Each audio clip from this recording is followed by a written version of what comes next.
Queria que você abrisse a sua Bíblia, a Palavra de Deus, em Romanos capítulo 12.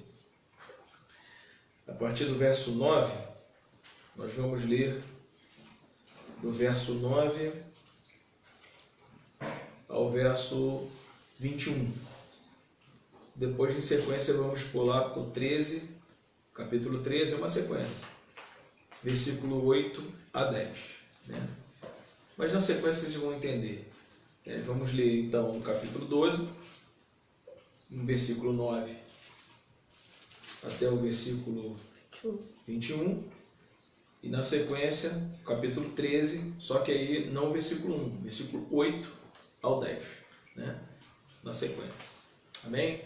Então vamos ler a palavra de Deus. A minha Bíblia tem um subtítulo e diz assim: as virtudes recomendadas. O amor seja sem hipocrisia. Detestai o mal, apegando-vos ao bem. Amai-vos cordialmente uns aos outros com amor fraternal, preferindo-vos em honra uns aos outros. No zelo não sejais remissos, sede fervorosos de espírito, servindo ao Senhor. Regozijai-vos na esperança e sede pacientes na tribulação, na oração perseverante. Compartilhai as necessidades dos santos, praticai a hospitalidade, abençoai os que vos perseguem, abençoai e não amaldiçoeis. Alegrai-vos com os que se alegram e chorai com os que choram. Tende o mesmo sentimento uns para com os outros. Em lugar de serdes orgulhosos, condescendei com o que é humilde, e não sejais sábios aos vossos próprios olhos. Não torneis a ninguém mal por mal. Esforçai-vos por fazer o bem perante todos os homens. Se possível, quando depender de vós, tende paz com todos os homens. Não vos vingueis a vós mesmos, amados, mas dai lugar à ira, porque está escrito: a mim me pertence a vingança. Eu é que retribuirei, diz o Senhor. Essa ira é a ira de Deus, né? Dá lugar à ira, não a sua, a de Deus. Versículo 20. Pelo contrário, se o teu inimigo tiver fome, dá-lhe de comer. Se tiver sede, dá-lhe de beber. Porque fazendo isto, amontoarás brasas vivas sobre a sua cabeça. Não te deixes vencer do mal, mas vence o mal com bem. Versículo 8 do capítulo 13. A ninguém fiqueis devendo coisa alguma, exceto o amor, com que vos ameis uns aos outros. Pois quem ama ao próximo tem cumprido a lei. Pois isto: não adulterarás, não matarás, não furtarás, não cobiçarás. E se há qualquer outro mandamento, tudo nesta palavra se resume: amarás o teu próximo como a ti mesmo. O amor não pratica o mal contra o próximo, de sorte que o cumprimento da lei é o amor. Amém? Nós vamos falar hoje sobre o amor, né? Claro que é um tema muito grande, né? E você já deve, né, ter ouvido várias pregações sobre o amor, né? Mas o amor sempre é bom falarmos, né? Nós precisamos sempre falar do amor, né? E é algo necessário para o crente, né? Para a vida do crente. Paulo ele vai colocar aqui, ele sempre coloca uma tríade, né? Paulo ele fala sempre de uma tríade. Ele fala de fé, de esperança e de amor. Paulo sempre usa essa tríade nos seus escritos, né? A gente já falou sobre fé, e fé, claro que é muito importante, nós precisamos ter fé. A esperança, essa esperança é uma esperança em Deus, no Senhor, né? E a gente também vai abordar um pouquinho aqui, e depois ele fala do amor, né? Então eu queria primeiro mostrar essa tríade de Paulo, né, nos seus escritos, né? Se a gente for agora, né, mais à frente, em 1 Coríntios capítulo 13, que é o texto clássico de amor, né? 1 Coríntios capítulo 13, versículo 13, que é o final, né, do clássico do amor, né? Esse é o texto que ele vai lá e fala sobre o amor realmente. Mas no 1 Coríntios capítulo 13, lá no versículo 13, ele vai falar dessa tríade. Ele vai falar assim: agora, pois, permanecem a fé, a esperança e o amor. Porém, desses três, o maior é o amor. Outro texto que Paulo fala também, né, sobre essa fé, esperança e amor, em Efésios. Efésios capítulo 4, você vai ver versículo de 1 a 6, ele vai falar também sobre a fé, a esperança e o amor. E aí, até a esperança, ele já ele determina, coloca um ponto aí, né? Pontua a esperança. Vamos ver, capítulo 4 de Efésios, versículo de 1 a 6. Ele diz: rogo-vos, pois, eu, o prisioneiro do Senhor, que andeis de modo digno da vocação a que foste chamado. Interessante que Paulo sempre fala dessa vocação que nós temos que perseguir, temos que andar segundo essa vocação. E aqui ele dá um modelo, né, lá em Romanos 12, que é o texto que a gente começou a estudar, ele nos dá um modelo para sermos, né, como cristãos, né, e é um modelo difícil, um padrão alto. Mas aqui, no capítulo 4, versículo 1, rogo-vos, pois, eu, prisioneiro do Senhor, Efésios 4, 1, que andeis de modo digno da vocação a que foste chamado, com toda a humildade e mansidão, com longanimidade, suportando-vos aos outros em amor. Então aí, ele toca no amor. Esforçando-vos diligentemente por preservar a unidade do Espírito no vínculo da paz. Há somente um corpo, um só corpo, um Espírito, como também foste chamado numa só esperança. Olha a esperança que ele fala. Essa esperança é da sua vocação. Deus espera algo de você, espera algo de mim, espera algo de nós. A esperança da vocação. E há um só Senhor, em uma só fé. Olha a tríade aí de novo: amor, esperança e fé, em um só batismo. Um só Deus e Pai para todos, o qual sobre todos age por meio de todos e está em todos. Então aqui mais uma vez ele fala do amor, da esperança e da fé. Lembre-se que dos três o maior é o amor. Ele fala isso lá em 1 Coríntios capítulo 13. Mais um ponto, mais um texto, e aí está em Hebreus capítulo 10, né? Versículo 19 a 20. Hebreus 10.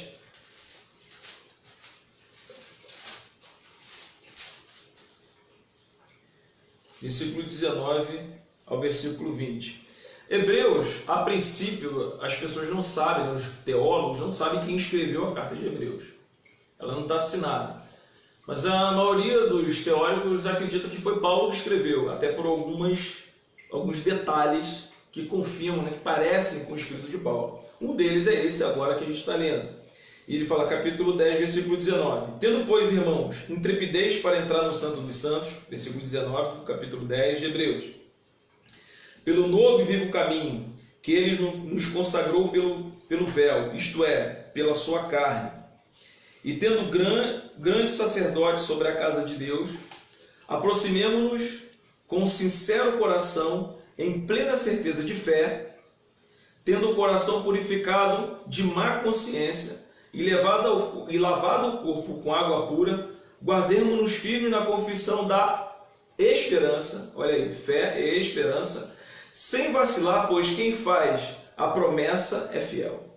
Consideremos-nos também uns aos outros para nos estimularmos ao amor e às boas obras. Não deixemos de congregar-nos, como é costume de alguns, antes façamos as demonstrações, e tanto mais quando vedes que o dia se aproxima.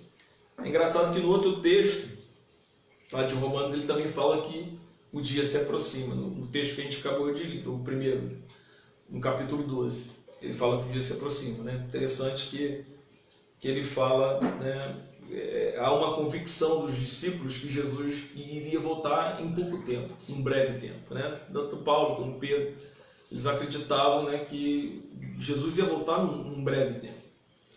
Mas estamos aqui esperando a volta do Senhor Jesus. Então nós vemos que Paulo tem essa tríade, né, de fé, esperança e amor. Né? Essa fé que é impossível agradar a Deus sem fé, não dá, né? Você tem que ter fé para agradar a Deus. E que também, né, é o ponto da justificação. Paulo vai dizer que você é justificado pela fé, crê em Jesus. E a esperança desse chamado, dessa vocação, aquilo que você persegue, aquilo que você espera. Né? Tem um texto de Gálatas, né, que ele vai aprofundar um pouquinho mais, né, aí ele vai falar um pouco do amor. Né? Romanos fala um pouco também dessa esperança. E a gente vai perceber que Deus, que Paulo sustenta isso. Então, mas isso tem uma sequência desse amor. E a gente vai falar desse amor agora, né? Desse amor, dessa tríade, esse amor que é mais importante, esse amor que é mais entre os três é o superior. Né? Vamos lá. Vamos voltar então ao texto de Romanos. Romanos capítulo 12.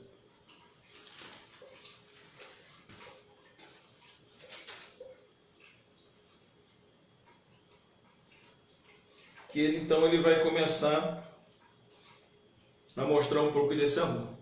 É claro que esse amor tem uma sequência. Né? Quando a gente fala do amor lá em Coríntios, quando Paulo fala do amor em Coríntios, esse amor é um amor ágape, é um amor que ele começa falando, um amor tão intenso, tão superior, que é difícil a gente atingir. Né? Mas nós temos a essência, nós temos o potencial para atingirmos esse amor. Né? Mas aqui nesse texto de Romanos, ele vai dando uma sequência nesse teu amor. Ele vai trabalhando você para que você consiga, pelo menos, atingir esse amor tão supremo. E é difícil a gente atingir. Nós temos que entender também que para Paulo, e também não só para Paulo, mas eu creio firmemente que esse é o propósito também de Cristo, a mola mestra do cristianismo é o amor. Sempre falo isso. Né? Essa é a mola mestra. Não tem como você fazer as coisas, viver sem o amor. O amor ele é fundamental. Sem o amor nós não somos nada. E aí Coríntios capítulo 3 vai falar sobre isso. Nós conhecemos o texto, podemos até pontuar algumas coisas lá. Mas a gente vai entender que nós não somos nada sem o amor. Não somos nada, nada sem o amor. Não adianta nada fazermos o que fazemos, né, para o cristianismo. Fazemos, né, para as pessoas, é interessante. Com certeza é importante a ação social, é importante, mas a palavra fala que sem amor isso não adianta de nada. Né? Você pode falar a língua dos anjos, sem amor não adianta. Então perceba que a espiritualidade, tudo que a gente desenvolve, tudo que a gente cresce na igreja, tem que sempre haver uma pergunta para nós: o amor. Tem amor nisso que você está fazendo? Aonde que está o amor nisso que você está fazendo? Então essa pergunta ela tem que ficar ecoando na nossa mente. Porque a gente faz coisas por ativismo, faz coisas porque tem que fazer, faz coisas até por causa do nosso dom e nós vamos fazer. Mas a pergunta clássica dele aqui, e ele está falando de dons, capítulo 12 de Romanos fala de dons. Ele vai falar assim: mas se não tiver amor, o amor é a mola mestra. É interessante que ele fala no versículo 8 do capítulo 13, fala: ninguém fiqueis devendo coisa alguma, exceto o amor, com que vos ameis os outros, porque quem ama o próximo tem cumprido a lei. E no versículo 10 ele falou: o amor não pratica o mal contra o próximo, de sorte que o cumprimento da lei é o amor. Existe uma preocupação de Paulo com relação à lei, né? Porque ele era legalista e tinha que ser, porque na época, né, no Antigo Testamento, as pessoas eram salvas pela lei, pela obediência à lei. Hoje, no Novo Testamento, né, hoje, com a vinda de Cristo, você é salvo pela graça, por acreditar em Cristo. A graça do Senhor vem sobre a sua vida. Então, perceba que ele fala assim: mas mesmo esse amor que Jesus veio falar para a gente, ele veio substituir, né, a lei. Né, e veio e falou assim: tudo que você fizer tem que ser amor. Então, a mola mestra é amor. E é interessante que ele fala que, no versículo 8, para não ficar devendo a ninguém o amor, né? Exceto o amor, porque o amor a gente sempre vai dever. É difícil você amar realmente. Então, na sequência que eu queria mostrar a vocês, é que aqui no versículo 9 do capítulo 12, ele começa a dizer, ele começa a dar uma escalinha para você provar o teu amor, para você começar a fazer perguntas a você mesmo, se na nossa caminhada cristã nós estamos tendo amor. É difícil, mas ele começa a fazer. Primeiro ele fala o seguinte, ele desafia você no versículo 9, diz: o amor seja sem hipocrisia. Detestai o mal, apegando-vos ao bem. Né? Talvez uma contradição, né? Como é que o amor vai ser com hipocrisia? Existe amor com hipocrisia? Porque ele pede para o amor ser sem hipocrisia. Será que existe amor com hipocrisia? Né? Amor com hipocrisia não é amor. Né? Mas por que ele faz esse jogo de palavras? Justamente para desafiar cada um de nós a entender, né, se no que você está fazendo por amor. Né? Ou seja, porque se você faz o que tem que fazer com amor, porque a obra tem que ser feita com amor, Cristo nos pede isso, a obra tem que ser feita com amor. Se você faz a obra sem amor, que obra é essa que nós estamos fazendo? Que obra é essa? Será que é uma obra hipócrita?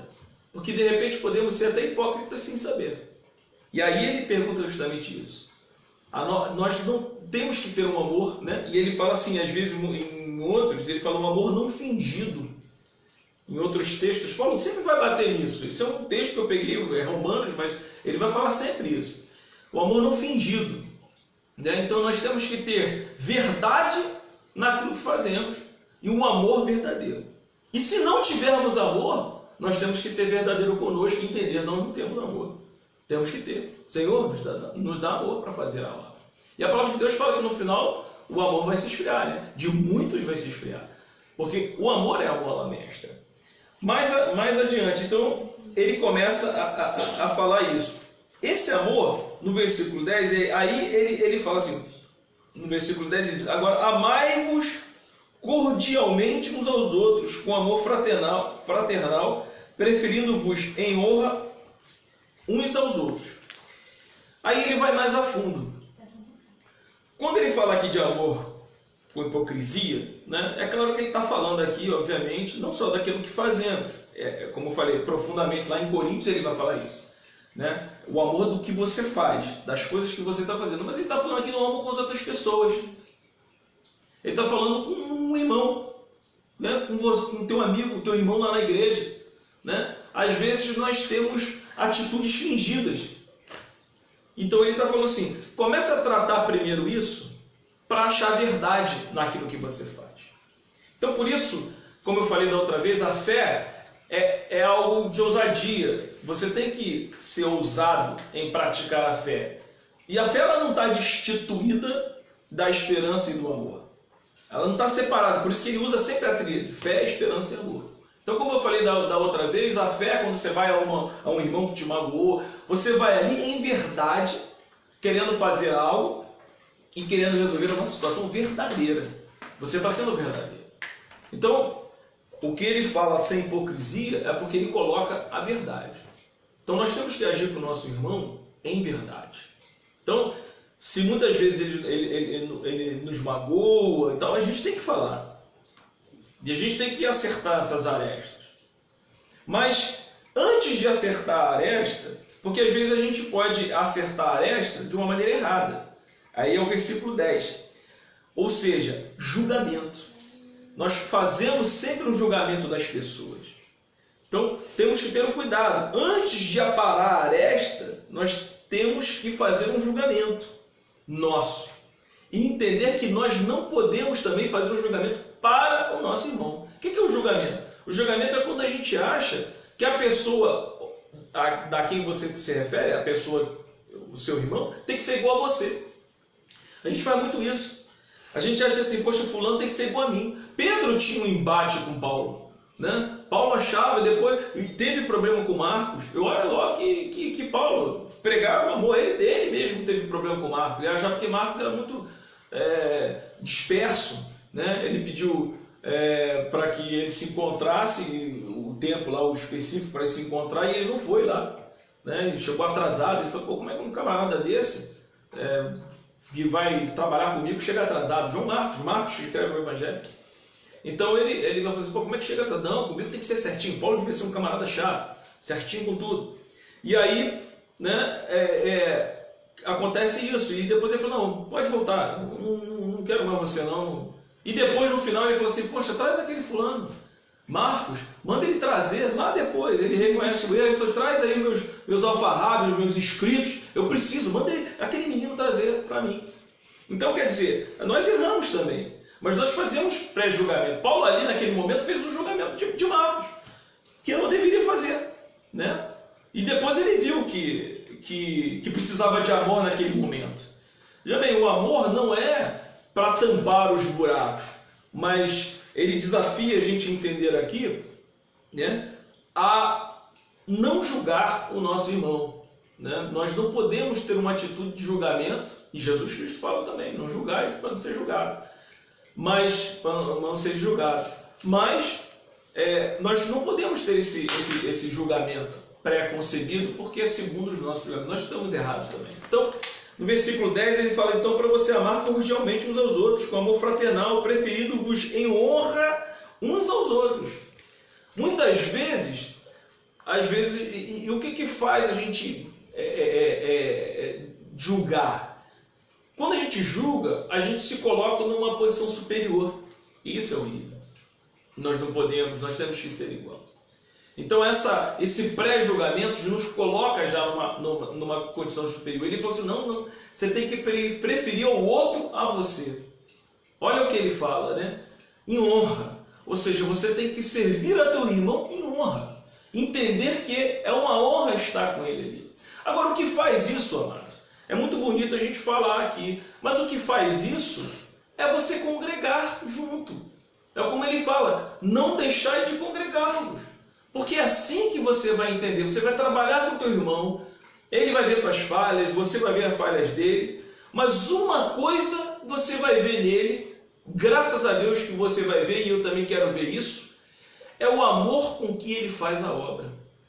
Muitas vezes nós não percebemos isso. Quando a gente está na obra mesmo, quando a gente vai, quando a gente evangeliza, quando a gente visita outras igrejas, quando a gente vai para o campo, quando a gente vai pregar o Evangelho, aí que a gente vê que a gente é uma coisa só.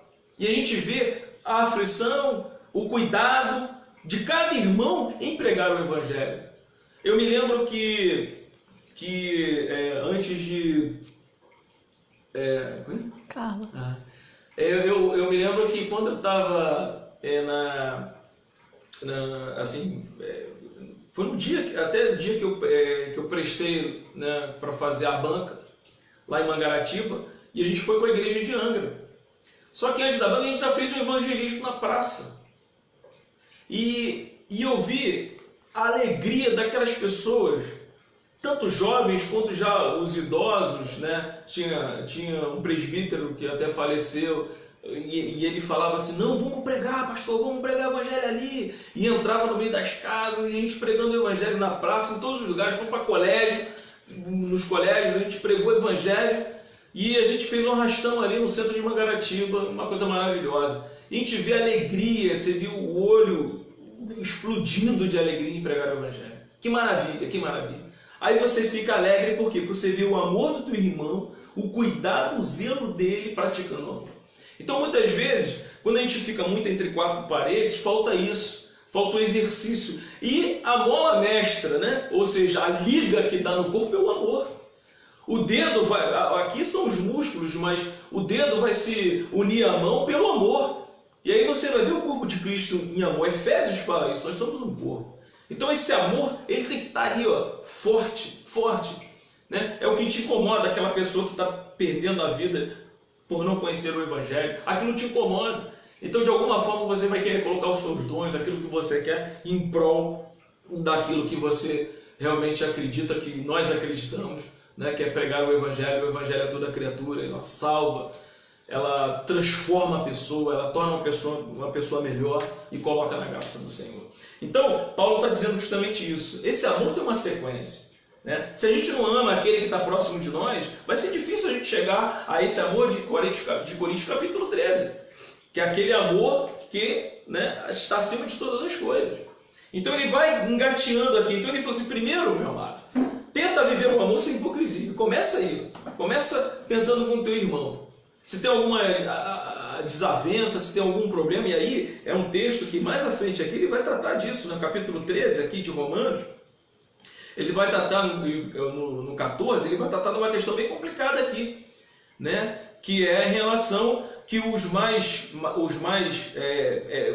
grandes, né? Vamos dizer assim, os mais débeis na fé, né, faziam uma coisa e os que eram mais fortalecidos na fé faziam outra coisa em relação à comida, né? Então ele vai falar assim, você tem que ter cuidado com o teu irmão, porque não é assim, né? E aí no versículo 13, abra lá no capítulo 14 de Romanos, versículo 13,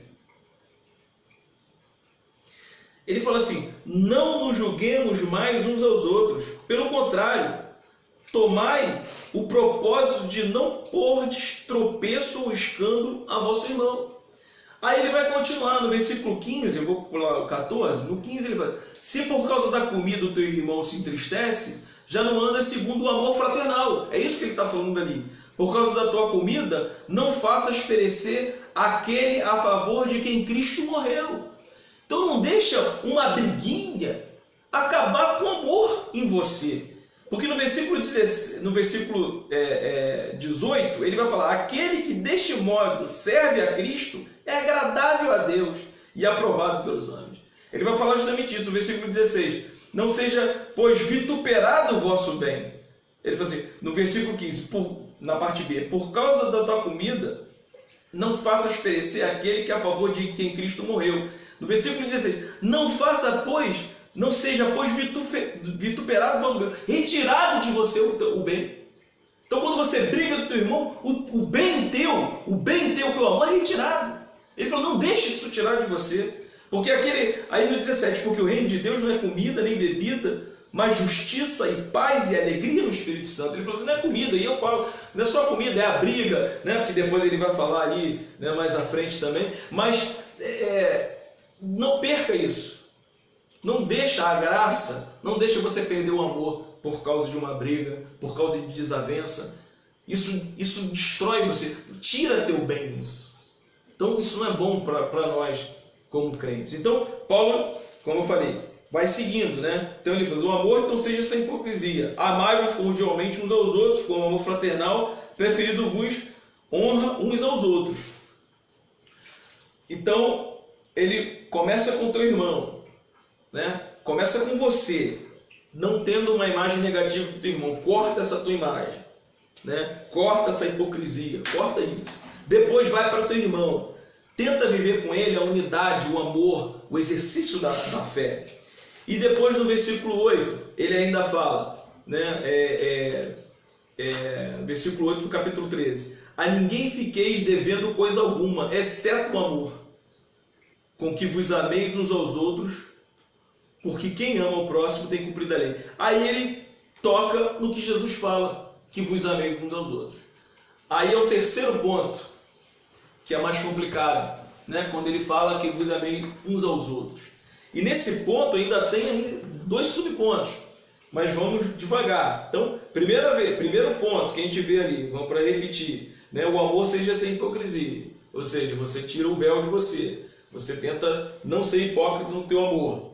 No 10, você tenta amar cordialmente teu irmão, viver com ele, encontrar o amor nele, no que ele pratica, no que nós praticamos, viver juntos. O terceiro desafio, no versículo 8, amar que vos ameis uns aos outros, é o que Jesus Cristo fala, né? Mas de um amor diferente, né? E um amor diferente não, assim, esse uns aos outros, né? A gente sabe como que é, né? Vamos lá abrir o texto, Mateus capítulo 22, e aí a gente vai entender o que eu sempre falo. Que você tem sempre duas propostas, né? Capítulo 22, versículo 34.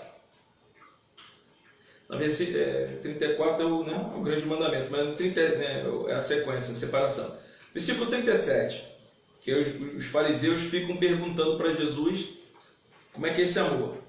No 37 ele fala assim, a lei, né? 37. Respondeu Jesus: amarás o Senhor teu Deus de todo o teu coração, de toda a tua alma, de todo o teu entendimento.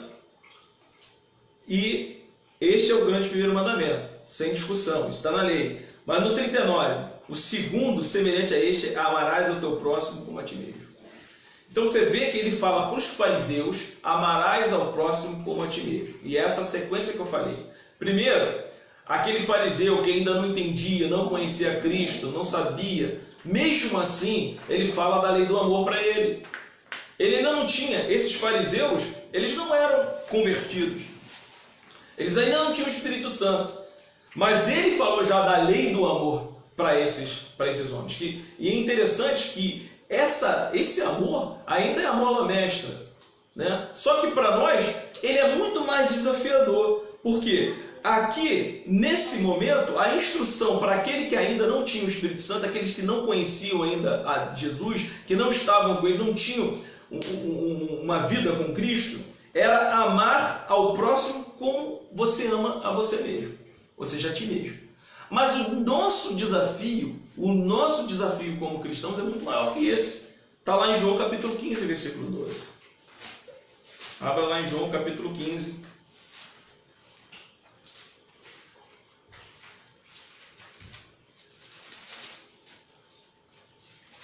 Que é a oração. 17 é a oração, mas é quando Jesus começa no 15.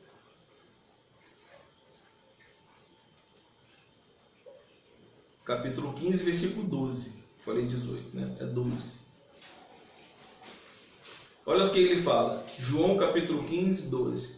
O meu mandamento é este: que vos ameis uns aos outros, assim como eu vos amei. Olha para nós, cristãos, o desafio é maior. Quando ele fala para o fariseu, quando ele fala para aquele que ainda não conhecia Cristo, ele diz assim: amai uns aos outros como a ti mesmo, pelo menos como a você. Pelo menos como você. Se você não ama, pelo menos como a você. Mas para nós que conhecemos a Cristo, o desafio é amar a teu irmão como Cristo nos amou. E a palavra de Deus vai falar que ele nos amou primeiro. Por aí nós podemos então conhecer o amor de Cristo. Então primeiro nós temos que conhecer esse amor de Cristo para amar, né? E nós podemos porque uma vez fomos amados, então somos cristãos. Então o nosso desafio é amar como Cristo amou.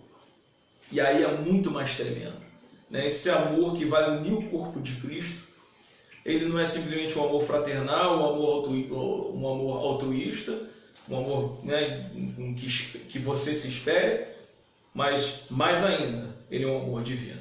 Então quando Paulo entra nesse amor divino, que aí sim é Coríntios capítulo 13, né? Vamos lá em Coríntios capítulo 13, 1 Coríntios 13, aí quando você chega nesse amor, né? Esse amor então é esse amor de Deus. Em algumas Bíblias ele é traduzido até pela caridade, né? Esse amor não tem nem amor, é a caridade. Porque o termo, né, a palavra desse amor é amor ágape. Então, até a gente chegar nesse amor, Paulo nos dá ali, né, uma sequência. Primeiro, tentar, né, tirar aquele amor fingido, né, tirar aquele amor fingido que a gente tem. Depois, o desafio do amor fraternal. Tentar amar a pessoa, né, como irmão, como aquele que trabalha junto, como aquele que ama Cristo, como aquele que é amado por Cristo. É um desafio. E terceiro, aí ele entra no amor ágape, que é o amor de Deus. E ele falou assim: então, se você conseguiu tirar essa venda tua, a hipocrisia, conseguiu amar o teu irmão como um irmão, né? O amor fraternal. Agora o desafio é amar como Cristo nos amou, né? Muito mais tremendamente. E aí o capítulo 13 fala justamente isso, né? Que se... aí vai falar que ainda que eu tenha o dom de profetizar, versículo 12, e conheça todos os mistérios de toda a ciência, ainda que eu tenha tamanha fé, aí ele fala da fé, né? A fé, a esperança e o amor, mas ele fala que o amor é maior que a fé, né? A ponto de transportar montes, se não tiver amor, nada serei. Então aí ele toca nisso. Isso é tremendo, né? Porque a gente pode ficar perguntando como é que a pessoa tem uma fé a ponto de transportar montes, mas não tem amor. Será que é possível? Ele diz aqui que é possível. Ele fala que a pessoa pode desenvolver a fé e não ter um amor. Olha que tremendo isso. Olha que tremendo. E aí Deus ainda fala, vai reconhecer a cada um de nós por esse amor. Esse amor com que Deus nos amou. Né? Então, o amor é a mola mestra. Então nós temos que ter um desafio constante. Porque o ser humano, ele, infelizmente, a gente trabalha muito na parte assim, superficial, né? As nossas coisas são muito voláteis, né? As coisas não são... A gente faz uma coisa, depois já esquece, é um ativismo muito grande na nossa vida, né? E a gente deixa, né, de dar profundidade às coisas, né? E o amor vem com essa profundidade, né? O nosso mundo é muito rápido, né? Mas esse amor, ele vai ser cultivado com essa profundidade. E que profundidade é essa? A gente não gasta tempo com as coisas, né? A gente lembra de Marta e Maria. Maria foi para os pés do Senhor. Para tudo. Para tudo. O Senhor está aqui. Para tudo. Eu vou gastar esse tempo aqui nos seus pés. Eu vou gastar esse tempo aqui com você. Eu vou perder esse tempo contigo. Na verdade, perder tempo ali era ganhar. Eu estou ali, eu estou desfrutando. E aí Jesus fala assim, e Marta lá trabalhando e tal. E ele falou assim, Marta, olha só, o mais importante é estar comigo. Mas ele não falou. Ela também estava de coração bom e aí querendo agradar a Jesus, né? Ela estava, ó, poxa, tu vem aqui em casa, não, pô, toma um cafezinho, né? Alguma coisa. É uma maneira também de agradar, né? Ele não estava falando mal de Marta, mas ele estava falando, Marta, você está perdendo melhor. O tempo, gastar tempo, né? Então, quando a gente está com nossos irmãos, vamos ver se a gente gasta tempo, a gente vai fazer uma conversinha boba, né? Uma conversinha rápida, perde um tempo, é muito rapidinho. A gente não gasta tempo de conversar coisas profundas, coisas pertinentes, coisas mais espirituais. Jesus, quando encontrava as pessoas, eu olhava profundamente nos olhos e falava, como é que você está, meu filho? Como é que está a tua alma? O que te perturba? Né? A gente fala de muitas coisas superficiais, mas não fala da alma, não fala do nosso interior, não fala daquilo que realmente nos incomoda. Muitas vezes por medo, porque a gente às vezes não quer abrir nosso coração para o nosso irmão, com medo do irmão falar besteira ou fazer fofoca da vida da gente. Isso acontece, mas a igreja tem que parar com isso, né? A gente tem que começar, né, como a gente, o segundo ponto que ele fala, em honra, tratando em honra, como se realmente o nosso irmão fosse mais importante, e de fato é, né? A gente sozinho, a gente não vive. Sozinho não é bom estar sozinho. Né? Agora tudo bem, a gente está aí isolado, mas mesmo assim não é bom estar sozinho, né? Imagina a pessoa que está sozinha em casa, sem ninguém, meu Deus do céu, né? Quando a gente está em família, já às vezes as pessoas ficam preocupadas, você imagina quando você está sozinho. Então é um negócio complicado, então a gente sabe que a gente precisa do outro, como a gente é interessante. Outra coisa, quando a gente vai viajar, quando a gente está alegre, a gente quer compartilhar sempre com outra pessoa.